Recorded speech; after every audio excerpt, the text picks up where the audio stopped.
Hello, squirrel friends. I'm on my phone again, so I'm praying it don't cut off because of the lack of memory. Like me, we both have the same affliction. Chapter 15 is called Waiting. My wife, I have bad news for thee, said Professor Bear, coming in one day early in January. Oh no. Please tell it at once. I can't bear to wait, Fritz, cried Mrs. Joe, dropping her work and standing up as if to take the shot bravely. But we must wait and hope, heart's dearest. Come and let us bear it together. Emil's ship is lost, and as yet no news of him. It was well Mr. Bear had taken his wife into his strong arms, for she looked ready to drop, but bore up after a moment, and sitting by her good man, heard all there was to tell. Tidings had been sent to the ship owners at Hamburg by some of the survivors, and telegraphed at once by Franz to his uncle. As one boatload was safe, there was hope that others might also escape, though the gale had sent two to the bottom. A swift sailing steamer had brought these scanty news, and happier ones might come any hour, but kind Franz had not added that the sailors reported the captain's boat as undoubtedly wrecked by the falling mast, since the smoke hid its escape, and the gale soon drove all far asunder. But this sad rumor reached Plumfield in time, and deep was the mourning for the happy-hearted Commodore, never to come singing home again. Mrs. Joe refused to believe it, stoutly insisting that Emil would outlive any storm and yet turn up safe and gay. It was well she clung to this hopeful view, for poor Mr. Bear was much afflicted by the loss of his boy. Because his sister's son had been his so long, he scarcely knew a different love for his very own. Now was a chance for Mrs. Juno to keep her word, and she did, speaking cheerily of Emil, even when hope waxed faint and her heart was heavy. If anything could comfort the Bears for the loss of one boy, it would have been the affection and sorrow shown by all the rest. Franz kept the cable busy with his varying messages. Nat sent loving letters from Leipzig, and Tom harassed the shipping agents for news. Even busy Jack wrote them with unusual warmth. Dolly and George came often, bearing the loveliest flowers and daintiest bonbons to cheer Mrs. Bear and sweeten Josie's grief, while good-hearted Ned traveled all the way from Chicago to press their hands and say with a tear in his eye, "I was so anxious to hear all about the dear boy, I couldn't keep away. That's right comfortable, and shows me that if I didn't teach my boys anything else, I did give them brotherly love that will make them stand by one another all their lives," said Mrs. Joe, when he had gone. Rob answered reams of sympathizing letter, which showed how many friends they had, and the kindly praises of the lost man would have made Emil a hero and a saint, had they all been true. The elders bore it quietly, having learned submission in life's hard school, but the younger people rebelled. Some hoped against hope and kept up. Others despaired at once, and little Josie, Emil's pet cousin and playmate, was so broken-hearted nothing could comfort her. Nan dosed in vain. Daisy's cheerful words went by like the wind, and Bess's devices to amuse her all failed utterly. To cry in mother's arms and talk about the wreck which haunted her, even in her sleep, was all she cared to do. And Mrs. Meg was getting anxious when Miss Cameron sent Josie a kind note bidding her learn bravely her first lesson in real tragedy and be like the self-sacrificing heroes she loved to act. That did the little girl good, and she made an effort in which Teddy and Octu helped her much, for the boy was deeply impressed by the sudden eclipse of the firefly whose light and life all missed when they were gone, and lured her out every day for long drives behind the black mare, who shook her silvery bells till they made such merry music Josie could not help listening to it, and whisked her over the snowy roads at a pace which set the blood dancing in her veins and sent her home strengthened and comforted by sunshine, fresh air, and congenial society. 3 aids young sufferers seldom can resist. As Emil was helping nurse Captain Hardy safe and well aboard the ship, all this sorrow would seem wasted, but it was not, for it drew many hearts more closely together by a common grief, taught some patience, some sympathy, some regret for faults that lie heavy on the conscience when the one sinned against is gone, and all of them the solemn lesson to be ready when the summons comes.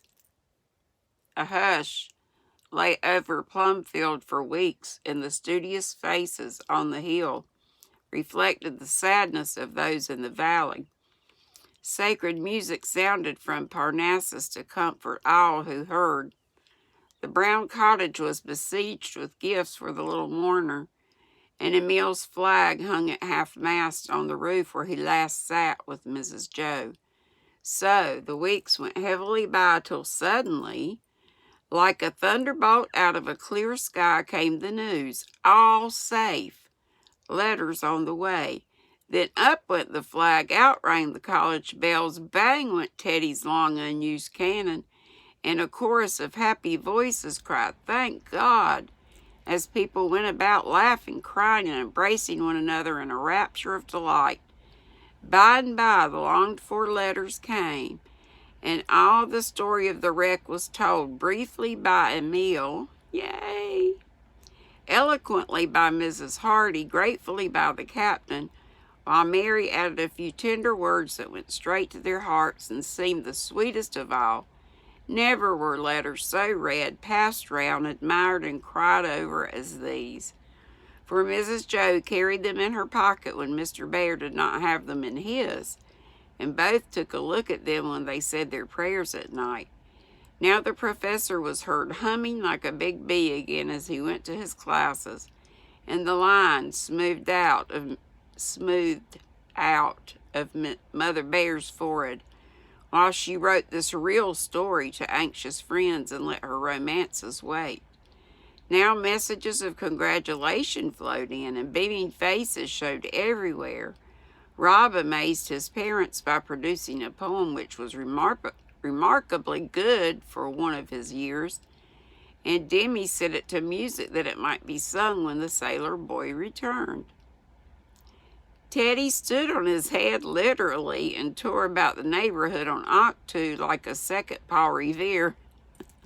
Only his tidings were good, but best of all, little Josie lifted up her head as the snowdrops did, and began to bloom again, growing tall and quiet with the shadow of past sorrow to tone down her former vivacity and show that she had learned a lesson in trying to act well her part on the real stage, where all have to take their share in the great drama of life.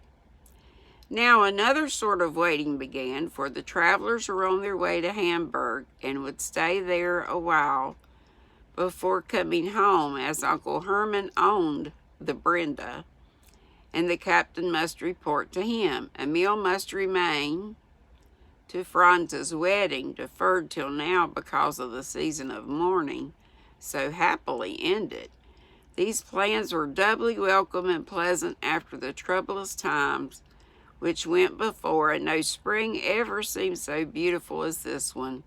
For as Teddy put it, now is the winter of our discontent, made glorious by these sons of Bear, Franz and Emil being regarded in the light of elder brothers by the real sons of Bear.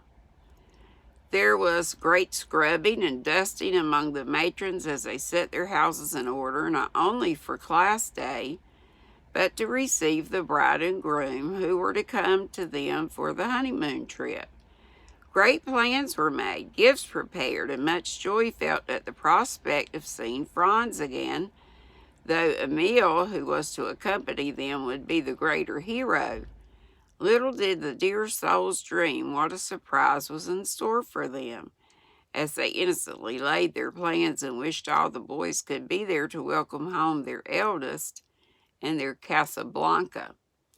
While they waited and worked, while they wait and work so happily, let us see how our other absent boys are faring as they too wait and work and hope for better days. Nat was toiling steadily along the path he had wisely chosen, though it was by no means strewn with flowers. Quite thorny was it, in fact, and hard to travel, after the taste of ease and pleasure he had got when nibbling that forbidden fruit. But his crop of wild oats was a light one, and he resolutely reaped what he had sowed, finding some good wheat among the tares. He taught by day, fiddled by night after night in the dingy little theater, and he studied so diligently that his master was well pleased and kept him in mind as one to whom preferment was due if any chance occurred. Gay friends forgot him, but the old ones stood fast and cheered him up when heimway and weariness made him sad. As spring came on, things mended, expenses grew less, work pleasanter, and life more bearable than when wintry storms beat on his thinly clad back, and frost pinched the toes that patiently trudged in old boots. No debts burdened him. How wonderful that would be. The year of absence was nearly over, and if he chose to stay, Herr Bergman had hopes for him that would bring independence for a time at least.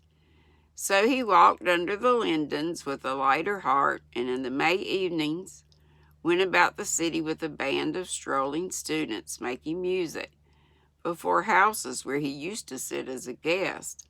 No one recognized him in the darkness, though old friends often listened to the band, and once Mina threw him money, which he humbly received as part of his penance, being morbid on the subject of his sins. His reward came sooner than he expected and was greater than he deserved, he thought, though his heart leaped with joy when his master one day informed them that he was chosen, and several other of his most promising pupils, to join the musical society which was to take part in the great festival in London the next July.